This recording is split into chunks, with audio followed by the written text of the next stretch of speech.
салом дӯстон, охирин рӯзи тобистон бо маънои футболӣ хеле гарм омад. Дараҷаи гармии футбол аз сад ҳам боло шуда мухлисонро ба ҷӯшу хуруш оварданд.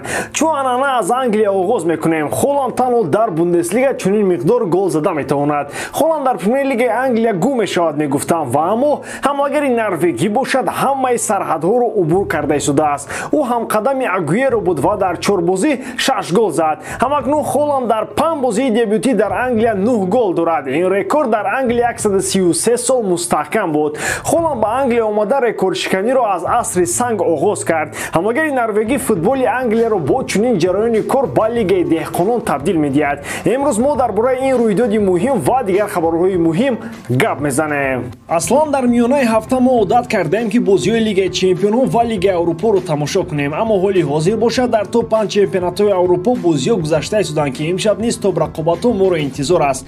Ҳама ин бозиҳоро шумо метавонед бо сарпарасти видеои мо ширкати 1x ҷолибтар кунед. Дар он ҷо регистратсияи осон, пур кардани маблағ аз томи гӯшаву канори дунё, вале аз ҳама муҳим бонус то $100 дар аввалин пардохт бо промокоди AMG 0777. ссилкаи бозӣ дар комментария. Ба ҳама муваффақият. Манчестер Сити бар Ноттингем Форест бо ҳисоби 6-0 дастболо шуд. То идам ҳар тобе ки ба тарафи Холланд меояд бо гол анҷом меёбад.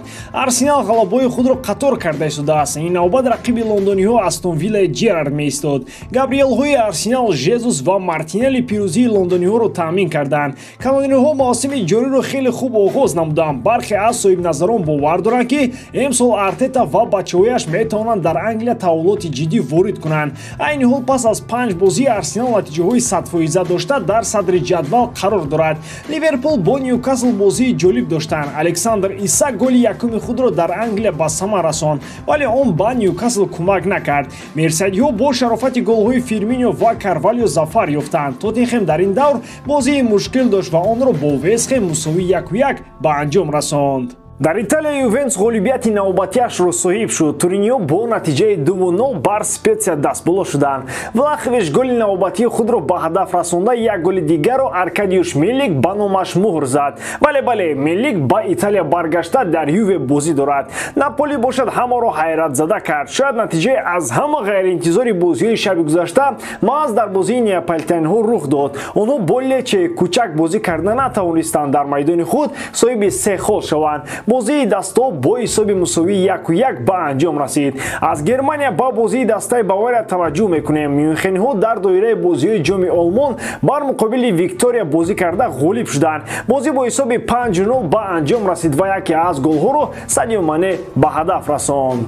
Карьераи Сержино Дест дар Барселона дар ҳоли анҷомёбист. Футболбози 21 сола бо эҳтимоли зиёд корномаи худро дар Италия идома хоҳад дод. Дастҳои Милан ва Барселона дар масъалаи гузариши ин ҳимоятгари канорӣ ба сафи расонириҳо ба мувофиқа расиданд. Аслан аз Сержино он чизе ки интизор буданд он натавонист бароварда кунад. Пеш аз омаданаш ҳимоятгари амрикоиро ба Дани Алвес ва дигар легендаҳои хатти дифои каталониҳо муқоиса мекарданд. Аммо ҳақиқати ҳол он шуд ки Дест баробари Сержинои қаблӣ ҳам бозӣ карда натавонист. хави ӯро дар бозиҳо кам истифода мекард ва дифогари 21 соларо ба клубҳои дигар пешниҳод карданд. Дар ҳамин равзанаи трансферӣ дар мавриди таваҷҷӯҳи Бавария ва Манчестер Юнайтед хабарҳо буданд.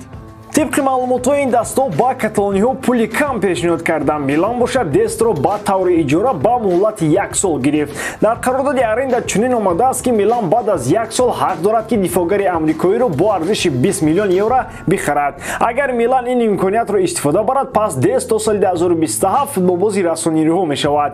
این بند هم علاقه با روزگی طرفین امضا شده است. اصلا فوتبالبازان جوان در میلان خود را زود پیدا میکنند. سرژینو که تنها 21 سال دارد метавонад ҷавони навбатӣ дар Милан шавад ки корномаҳои хуб кунад. Рӯзҳои бузурги Дест шояд то ҳол аз пеш бошанд ва Италия ҷои ӯ бошад. новобаста бо оғози фантастикии мавсим Неймарро то ҳол фурӯхтанӣ ҳастанд. Парижиҳо ӯро ба дастҳои дигар пешниҳод мекунанд. Дар 4 бозии аввали Лигаи 1 футболбози бразилӣ дар ҳисоба 6 гол ва 6 ассист дорад. Агар ӯ натиҷаҳоро бо чунин оморҳои беҳтарин идома диҳад, метавонем Неймари бузургро бори дигар бинем. Тибқи маълумото ПСЖ ин бозингарро ба дастаи Челси пешниҳод кардааст. қаблан футболбози бразилӣ ва сармураббии Челси Томас Тухел дар ПСЖ фаъолият доштанд. Аммо гапи матраҳ он аст ки лондониҳо ба футболбозони дигар таваҷҷӯҳ доранд. дар хатти ҳамла варианти асосӣ Абамеянг аст, на Неймар. аз ин лиҳоз дар амал татбиқ кардани ин трансфер хеле мушкил мешавад. ҳамчунин як монеаи дигар барои ин гузариш нархи гарони Неймар мебошад. дар розанаи кунунии трансферӣ яке аз мушкилиҳои асосӣ барои ПСЖ ҷиҳати фурӯхтани ин бозингар маҳз ҳамин омил шуда буд. гузашта аз ин Челси бештар таваҷҷӯҳи худро ба футболбозони мавқеи дигар алохусус хатти дифоъ равон мекунад. барои ҳамин метавон ба хулосае омад ки Неймар ҳамин мавосимро ҳам дар ПСЖ хоҳад гузаронд. барселона дар томи рафти тобистони соли ҷорӣ кӯшиши харид кардани дифоъгари испании дастаи Челси Маркос Алонсоро карда буд. то охирин соатҳои равзанаи трансферӣ ин кӯшишҳо тамом нахоҳанд шуд, аммо як мушкилӣ сар задааст. барои номнавис кардани бозингари нав каталониёро лозим аст ки айбани футболбозони кунунӣ ягон нафарро фурӯшанд то як ҷои кор холӣ шавад. тибқи маълумотот дар барселона ба хулосае омадаанд ки Жорди Албаро фурӯшанд ва ҳатто дастаи нав ҳам ба ӯ пайдо кардаанд. ин клуби Интери шаҳри Милан мебошад. тибқи хабарҳо ҷонибҳо аллакай байни худ ҳамаи масъалаҳоро ҳаллу фасл карданд. дар ин ҷо як мушкилии навбатӣ сар задааст. худи Жорди Алба муқобили ин трансфер мебошад. барои розӣ кардани Алба ва овардани Алонсо каталониҳо вақти хеле кам доранд. ба ҳамин тамом боридарам ки эҷодкории ман ба шумо писанд меояд. лайк, комментария ва дар канал обнаждаро аз ёд набароред. бо шумо мисли ҳар вақта Муҳаммад Гайров. хай бародарон, дар паноҳи Аллоҳ.